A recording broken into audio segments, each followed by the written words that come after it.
అందరికీ నమస్తే అండి. ఇది సోషల్ మీడియా యుగం, సైబర్ క్రైమ్ యుగం. ఏ రకంగా సైబర్ క్రైమ్లో మనం ఏ క్షణం ఏ రకంగా మోసపోతామో తెలియదు. మనం ఎంత అప్రమత్తంగా ఉన్నా, ఎంత జాగ్రత్తగా ఉన్నా, ఏదో ఒక చిన్న పొరపాటు మనల్ని ముంచేస్తుంది. మనం ఏదో ఆలోచిస్తూ ఉంటాం, ఏదో పనిలో బిజీగా ఉంటాం. సడన్గా ఫోన్ చేస్తాడు ఎవడో. సడన్గా ఫోన్ చేసి, ఇదిగో మీకు ఒక పార్సల్ వచ్చింది, మీకు మీ పలానా పార్సల్ పలానా చోట ఉండిపోయింది, అది మీకు రావాలంటే ఓటీపీ చెప్పండి అంటాడు. మనం సడన్గా చెప్పేయచ్చు మైండ్లో ఏదో ఉండి, ఆ తర్వాత మనం దిద్దుకోవడానికి అవ్వదు. సో ఇటువంటివి 10 రకాల సైబర్ క్రైమ్స్ ఇప్పుడు దేశాన్ని పట్టి పీడిస్తున్నాయి, దేశంలో వణికిస్తున్నాయి చాలామందిని. ప్రతిరోజు రోజుకి 1000 మంది సైబర్ క్రైమ్స్కి బలైపోతున్నారు, సైబర్ నేరగాళ్ళకి బలైపోతున్నారు. కొంతమంది ₹1,00,00,000 పోగొట్టుకుంటున్నారు, కొంతమంది 50 లక్షలు పోగొట్టుకుంటున్నారు. మొన్నటికి మొన్న 4 రోజుల కింద విజయవాడలో ఒక వైద్యుడు 74 లక్షలు పోగొట్టుకున్నాడు. మరొక ఆమె, ఒక న్యాయవాది, ఆమె 58 లక్షలు ఎంతో పోగొట్టుకున్నారు. మరొక ఆయన 1,80,00,000 పోగొట్టుకున్నారు. ఇట్లా పోతున్నాయన్నమాట. సో అందుకే సైబర్ క్రైమ్స్ 10 రకాలుగా ఎక్కువగా ఇప్పుడు ట్రెండింగ్లో ఉన్నవి 10 రకాలు. అంటే నేను ఈ వీడియో పూర్తి అవగాహన కోసం చేస్తున్నా, అందరినీ అప్రమత్తం చేయడానికి చేస్తున్నా, మీ జాగ్రత్త కోసం చేస్తున్నా. అనుక్షణం మీరు ఏ పనిలో ఉన్నా, మీరు డ్రైవింగ్లో ఉన్నా, మీ మైండ్లో ఏదో ఒకటి మెదులుతున్నా, ప్రతి ఒక్కరు స్మార్ట్ ఫోన్ వాడతాం కాబట్టి, ప్రతి ఒక్కరికి వాట్సాప్, టెలిగ్రామ్ లాంటి యాప్లు కొన్ని ఉన్నాయి కాబట్టి, ప్రతి ఒక్కరం కూడా కాల్స్ అటెంప్ట్ చేసి మాట్లాడే సందర్భంలో ఏదో ఒక ఆలోచనలు వస్తూ ఉంటాయి కాబట్టి, అనుక్షణం ఈ 10 అంశాలు మైండ్లో పెట్టుకోండి. ఇవి వచ్చినప్పుడు ఖచ్చితంగా అనుమానించండి. ఒక 10 రకాల సైబర్ మోసాలు ఏ విధంగా జరుగుతున్నాయని కేవలం అప్రమత్తం చేయడానికి ఈ వీడియో చేస్తున్నా. వీలైతే ఈ వీడియో అందరికీ కూడా షేర్ చేయండి. ఫస్ట్ రకం ఏంటంటే ట్రాయ్ ఫోన్ స్కామ్ అనమాట. దీన్ని ఎస్బీఐ వాళ్ళే విడుదల చేశారండి. స్టేట్ బ్యాంక్ ఆఫ్ ఇండియా వాళ్ళే అలర్ట్ చేయడానికి రిలీజ్ చేశారు. పక్కన ఫోటో కూడా పెడుతున్నాను, దీనికి సంబంధించిన ఫోటో ఒకసారి చూడండి. TRAI phone scam. Scammers threaten to suspend your mobile service citing illegal activity of KYC non compliance or KYC non compliance అని. అంటే మీకు మీ మొబైల్ నెంబర్ సస్పెండ్ అయిపోద్ది, ట్రాయ్ మీకు సర్వీస్ ఆపేస్తుంది, ఎందుకంటే మీ కేవైసీ అప్డేట్ అవ్వలేదు అని చెప్పి ఏదో ఒక ఫోన్ చేస్తారు. ఫోన్ చేసి మిమ్మల్ని కాస్త భయపెడతారనమాట. భయపెట్టి ఏదో ఓటీపీ వచ్చిందనో మేము చేస్తామనో కేవైసీ చేస్తామనో తీసుకుంటారు. ఇది ఒకటో రకం, దీని నుంచి జాగ్రత్తగా ఉండండి. ఇక రెండోది parcel stuck at customs. Scammers claim a parcel addressed to you has been intercepted at containing illegal goods and demand a fine. ఇది ఒకటి. ఈ కాల్ ఎక్కువగా వస్తుంది నాకు, 2 రోజులకు ఒకసారి ఈ కాల్ వస్తుంది. మేము ఫెడెక్స్ నుంచి కాల్ చేస్తున్నామని ఏదో వస్తుంది, ఇంగ్లీష్లో మాట్లాడతారు. We are calling from FedEx, your parcel have been stucked at Mumbai customs office. అంటే మీకు ఒక పార్సల్ వచ్చింది, అది ముంబైలో ఉండిపోయింది, మీకు అది రావాలంటే మీకు 1 ప్రెస్ చేయండి, 2 ప్రెస్ చేయండి, ఏదో ఒక కాల్ వస్తుంది. అదే మనకేం పార్సల్ వచ్చింది, మనకు మైండ్ ఉండాలిగా, అరే నేనేం బుక్ చేయలేదు, నాకేం పార్సల్ రాదని మనం కాల్ కట్ చేయాలి. కానీ కొంతమంది ఏం చేస్తారు, ఎవడో ఏదో పంపించడమో, గిఫ్ట్ పంపించడమో, పార్సల్లో ఏదైనా ఇంట్రెస్టింగ్ ఉందేమో అని చెప్పి వాళ్ళకి చెప్పిన ఓటీపీని నొక్కడమో వాళ్ళకి సహకరిస్తాం. ఇది ఒకటి తప్పు.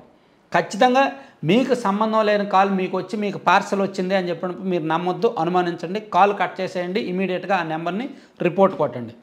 అలాగే డిజిటల్ అరెస్ట్, ఇది ఈ మధ్య బాగా ఎక్కువైంది.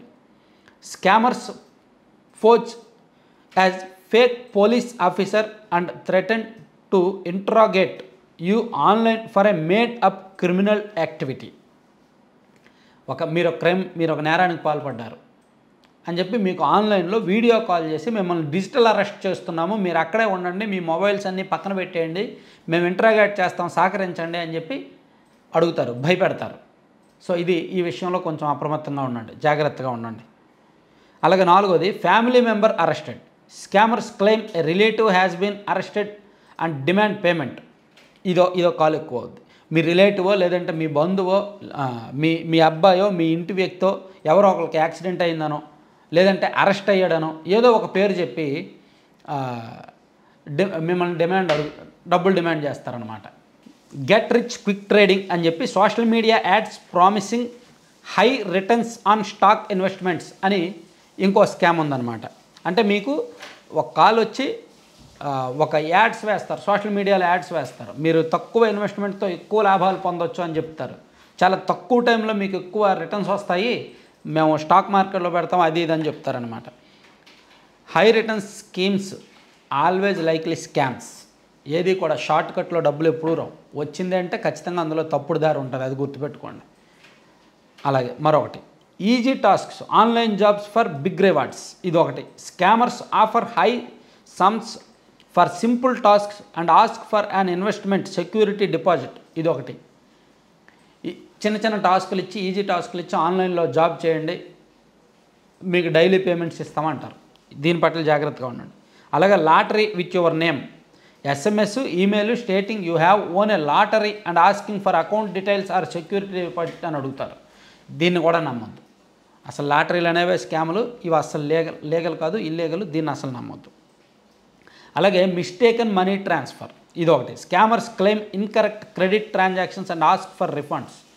మీ ఫోన్పేలోకి నిజంగానే డబ్బులు వస్తాయి, మీకు ఒక 5,000 రావచ్చు. మీరు అనుకుంటారు ఎవరో తెలియని వాళ్ళు వేశారని. మీరు అప్పుడు వాళ్ళు రిటర్న్ చేయమని అడుగుతారు. మేము మీకు పొరపాటున వేస్తామండి, మాకు రిటర్న్ చేయండి అని అడుగుతారు. మీరు వాళ్ళకి రిటర్న్ చేస్తే బుక్ అయిపోయినట్టే.